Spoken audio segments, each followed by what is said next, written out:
मित्रों नमः संस्कृताय। मैं राहुल कुमार राहुल स्टडी 91 पर आप सभी लोगों का स्वागत करता हूं। मित्रों आज प्रैक्टिस सेट्स नंबर 10 और 11 अर्थात 60 क्वेश्चन कराए जाएंगे। मित्रों मुश्किल से 15 मिनट के अंदर अंदर करा दिया। आप लोग बने रहिएगा। ये यूपी टीजीटी के लिए स्पेशल है।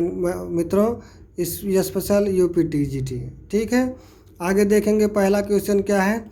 शा का उच्चारण स्थान क्या है तो मूर्धा है। मित्रों क्या है मूर्धा। ऋट रसाणाम मूर्धा। चतुर्णाम का संधि विच्छेद कीजिए तो इसका क्या हो जाएगा।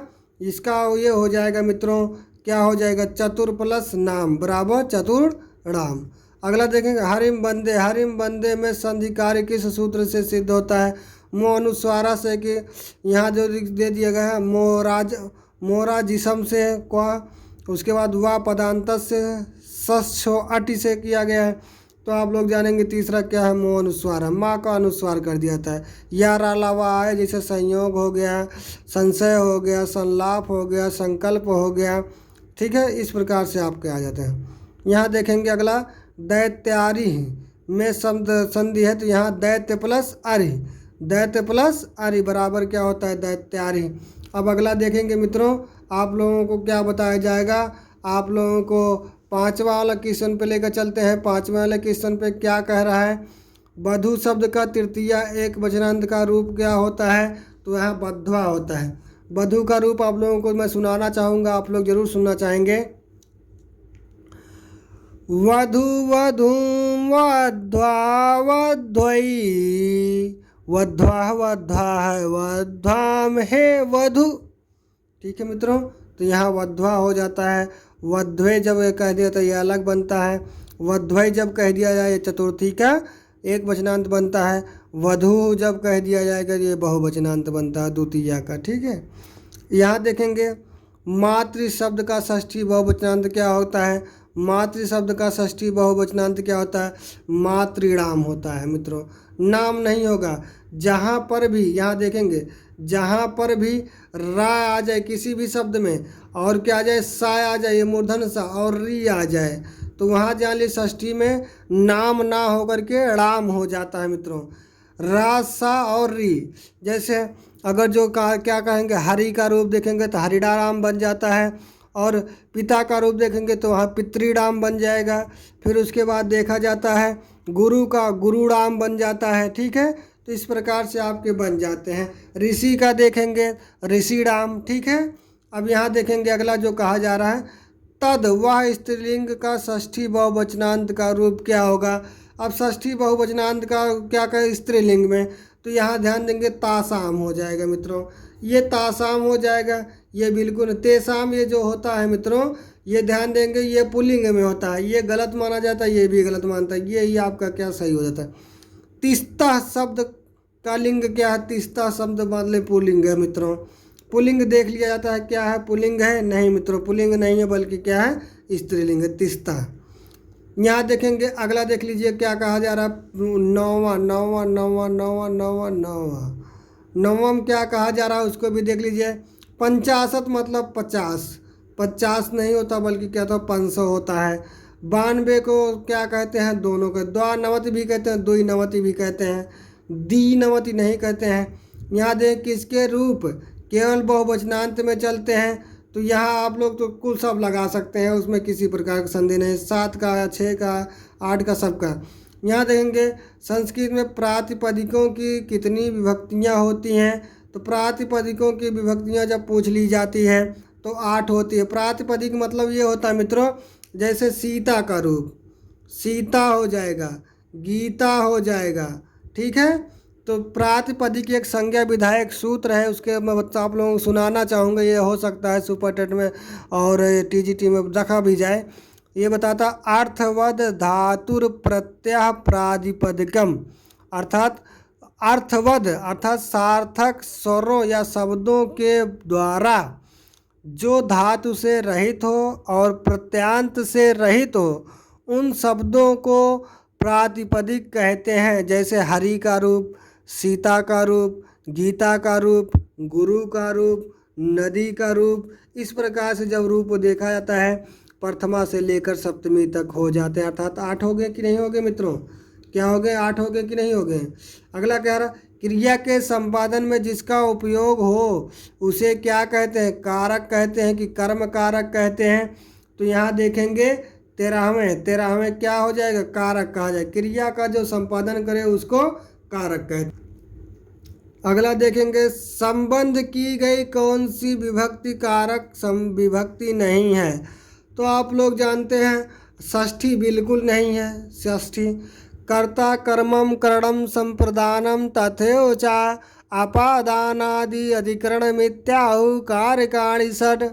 कर्ता कारक, कर्म कारक, करण कारक, संप्रदान कारक, अपादान कारण कारक, उसके बाद अधिकरण कारक। षष्ठी अर्थात संबंध कारक नहीं मित्रों, ना तो ये संबोधन है। अगला देखेंगे, काला धनोर अत्यंत संयोगे किस विभक्ति का सूत्र है? अर्थात काल रूपी और क्या है? मार्ग रूपी। जैसे कह दिया जाए कोस भर नदी टेढ़ी है, क्रोशम कुटिला नदी। अच्छा क्या हो जाएगा वहाँ? जो हो जाएगा वो हो जाएगा, यह द्वितीय विभक्ति हो जाएगा मित्रों। कौन सा? द्वितीय विभक्ति। कुंभकारा में कौन सा समास है? कुंभम करोत इति कुंभकारा, अर्थात कुंभकारा कुंभम करोत इति कुंभकारा, अर्थात 16 के क्या होता? अलुक तत्पुरुष समास हो जाता है मित्रों। पाणिपादम, पाणी मतलब हाथ, पादम मतलब पैर। हाथ और पैर ये समाहार द्वंद्व समास, ये नपुंसक लिंग है मित्रों। अगला देखेंगे 18 हो गया है आपका, क्या है 19, 17 हो गया, 18 भी हो गया मित्रों। 18 हुआ कि नहीं? पाणिपादम, फिर वही पाणिपादम पूछा रहा है।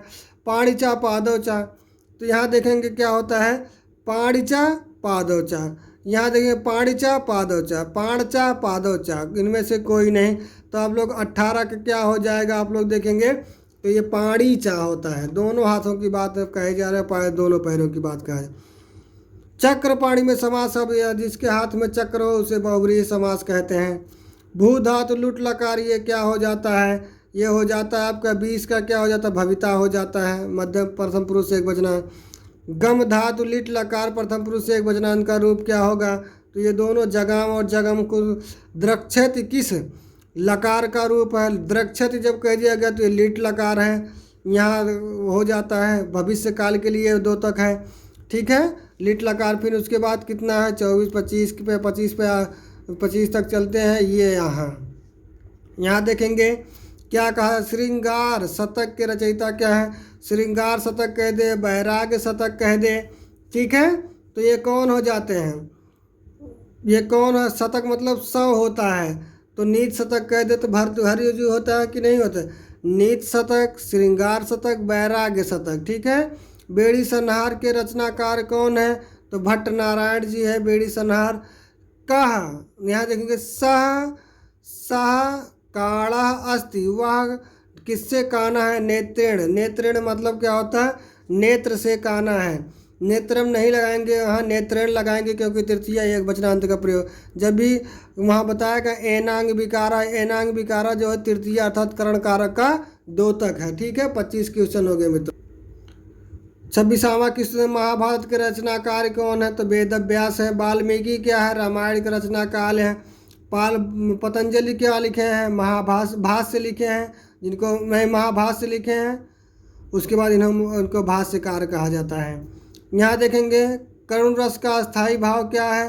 करुण रस का स्थायी भाव शोक है मित्रों। उसके बाद देख लीजिए हरिसिकम किसका पर्यायवाची है? कन्या का है कि कामदेव का है? फिर आगे मिलेंगे इंद्रदेव की इंद्र का है। तो 28 वाले क्या सही हो जाता है? इंद्र का है मित्रों। आप लोगों को दिखाना चाहूँगा किसका है? इंद्र का है। अगला देख लीजिए क्या करा? उप शब्द का क्या अर्थ है? उप मतलब समीप होता है। यहाँ कृत प्रत्यय कितने प्रकार के होते हैं? 8 प्रकार के होते हैं। यहाँ 7 किसने बता रखा? अच्छा हाँ, 7 प्रकार के होते हैं मित्रों। क्षम्यताम, हम क्षमा चाहते हैं। यहाँ 7 प्रकार के होते हैं, ठीक मित्रों। कृत प्रत्यय जो है किसमें लगता है इसको भी जान लीजिए। ये धातुओं में प्रयोग होता है। तद्धित प्रत्यय किसमें लगता है? तो ये आपका शब्द रूपों में प्रयोग होता है मित्रों। आगे बढ़ते हैं ग्रामर वाले प्रैक्टिस सेट्स पे। 15 मिनट, ओनली 15 मिनट। देखेंगे मित्रों, यहाँ कहा जा रहा पद के कितने भेद होते हैं, तो 5 भेद होते हैं मित्रों। कितने होते हैं? 5 भेद होते हैं। संस्कृत में संज्ञा पद के प्रकार है, तो 6 प्रकार के हैं संज्ञा पद। तो यहाँ प्रत्येक गण के विशेष चिन्ह को क्या कहा जाता है? विकरण कहा जाता है मित्रों। धातु नहीं कहा जाता, ना तो प्रकृत कहा जाता है। अगला देखेंगे पृष्ठ। पृष्ठ पृष्ठ का संधि विच्छेद है, तो आप जानते हैं क्या होता है, ये जानेंगे। यहाँ देखेंगे, यहाँ हो जाएगा प्रिस प्लस क्या हो जाएगा, यहाँ प्रिस प्लस क्या हो जाएगा, था हो जाएगा। था के स्थान पर ठा आदेश हो। अगला देखेंगे क्या है, अगला देख लीजिएगा छाठवां। छाठवां छाठवां छाठवां नहीं, 5वां भी। वाक प्लस ईसा बराबर क्या होता है, तो वागीसा होता है मित्रों। यहाँ देखेंगे वृक्ष छाया का संधि विच्छेद है, तो क्या हो जाता है, वृक्षा प्लस छाया ना, तो क्या हो जाता है, यहाँ देखेंगे क्या हो जाएगा, वृक्ष प्लस क्या हो जाता है, छाया हो जाता है। वृक्ष प्लस क्या हो जाता है, छाया। धातु कितने प्रकार की होती हैं, तो धातु जो है यहाँ देखेंगे कितने प्रकार का होता, धातु कितने प्रकार का होता है, तो 10 प्रकार का होता है। परा शब्द का अर्थ है पीछे, बाद में मित्रों। यहाँ देखेंगे निर। निर मतलब होता है रहित, ठीक है, रहित हो जाएगा, उपसर्ग का अर्थ है। निर मतलब क्या होता है, रहित होता है। अगला देखेंगे परि। उपसर्ग का क्या अर्थ, परि मतलब चारों ओर होता है मित्रों, चारों ओर होता है। अगला देखेंगे मित्रों, आप लोगों को दिखाना चाहूँगा, 11वां प्रैक्टिस सेट से देख लीजिएगा। अगला देख लीजिए क्या कहा जा रहा है, उसको मैं बताना चाहूँ। अमी। अमी उपसर्ग का क्या अर्थ होता है, अमी मतलब क्या होता है, उसको भी दिखा। क्या होता है, और होता है मित्रों। क्या होता है, और होता है। उत्थाप वर्ग का उच्चार स्थान, उत्थाप वर्ग का, ये मित्रों देखना पड़ेगा। ये कह रहा उत्थाप। उत्थाप मतलब ऊ का उच्चार स्थान क्या है, तो ओष्ठ है मित्रों। क्या है, ओष्ठ है। ए आई का उच्चार स्थान क्या, ए दैतो कंठ तालु, अर्थात सी वाला ऑप्शन सही है, कंठ और तालु दोनों मिल रहा है। अगला देखेंगे उच्चारण। उच्चारण काल को कहा जाता है मात्रा काल, ये जान लीजिएगा।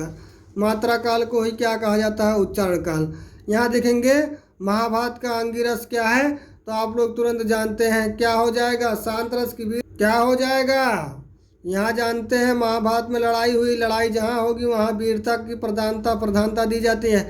मेघदूतम कितने भागों में बांटा गया है, तो 2 भागों में, पूर्व मेघ उत्तर मेघ। अहोरात्र में समास है, तो आपका क्या हो जाएगा, द्वंद्व समास हो जाता है। यहाँ देखेंगे प्रत्यहम। प्रत्यहम का संधि विच्छेद क्या, प्रतिधन क्या हो जाएगा, अहम हो जाएगा। यहाँ अगला देखेंगे 19 वाला, उसके बाद 20 वाला। यहाँ कह रहा हेम घटा में समास है, हेम घटा अर्थात बादल की तरह घड़ा, तो अर्थात क्या हो जाएगा, यहाँ षष्ठी तत्पुरुष समास है। उपमा के लिए सबसे ज़्यादा कौन प्रसिद्ध है, तो कालिदास जी प्रसिद्ध है मित्रों। आगे चलते हैं, 20 हो गया। अगला देखेंगे 21 वाला क्या है, उपमा पद लालित और अर्थ गौरव तीनों के लिए कौन प्रसिद्ध है, तो माघ जी हैं। इसके लिए एक संस्कृत में वार्ती कहा गया है, उपमा कालिदासस्य अर्थ गौरवम भारवी दंडिना पद लालित्यम माघे त्रयो गुणा सन्ति। अर्थात उपमा के लिए, पद लालित के लिए और अर्थ गौरव के लिए, तीनों के लिए माघ जो है प्रसिद्ध है। यहाँ जो अजव में कौन सा समास है, अर्थात यहाँ 2 लोगों की बात की जा रही है, तो यहाँ हो जाएगा एक शेष द्वंद्व समास हो जाएगा मित्रों। 22 का भी कुपुत्र में समास है, कुत्सित पुत्र, अर्थात यहाँ कौन हो जाता है, बुरा पुत्र कौन हो जाएगा, वहाँ बताया जाएगा। अर्थात बी वाला ऑप्शन ना हो करके बल्कि क्या हो जाएगा, कर्मधारय हो जाता है। अगला देखेंगे जो शब्द के आगे जुड़ते हैं उसे उपसर्ग कहते हैं। यहाँ देखेंगे 63 किसे कहते हैं, 63 मतलब 100, 30 होता है मित्रों, 30 होता है। 63 मतलब 3 नहीं, 30 होता है। 25 तक हो गया है, आगे चलते हैं 26, उसके बाद चलते हैं, फिर उसके बाद 30 तक पहुँच जाते हैं। क्या कहा जा रहा है उसको भी देख लीजिएगा मित्रों, देख लीजिएगा, ध्यान से देखेंगे क्या कहा जा रहा है कि आदि शब्द का विलोम क्या होता है, आदि का क्या होता है, आदि का अंत होता है कि नहीं होता है, अंत होता है। हित योगे च वार्तिक में कौन सी विभक्ति है, हित के योग में कौन सा विभक्ति होता है, अर्थात 27 का क्या होता है, चतुर्थी विभक्ति क्या होता है। मुक्तये हरि भजति, अर्थात मुक्ति के लिए हरि को भजता है। सूत्र में कौन सा विभक्ति लगा हुआ है? तदर्थे चतुर्थे वाच्या। ये आपका जान लीजिए टीजीटी में कन्फर्म है मित्रों, टीजीटी में कन्फर्म है मित्रों, या गारंटी लेता हूँ। और 27 वाला क्वेश्चन है, या 27 28 दोनों याद रखेंगे। 27 28 दोनों के दोनों महत्वपूर्ण है क्वेश्चन मित्रों। तो यहाँ देखेंगे कौन सा हो जाता है, ए वाला ऑप्शन सही हो जाता है। ये आपके जीआईसी में पूछा है मित्रों। राजा शब्द का द्वितीय बहुवचनांत का रूप क्या होता है? द्वितीय बहुवचनांत का रूप जब आप लोग पढ़ेंगे 29 का क्या होता है? राज्ञः बन जाता है। यहाँ देखेंगे षष्ठी का और सप्तमी का द्विवचनांत है मित्रों।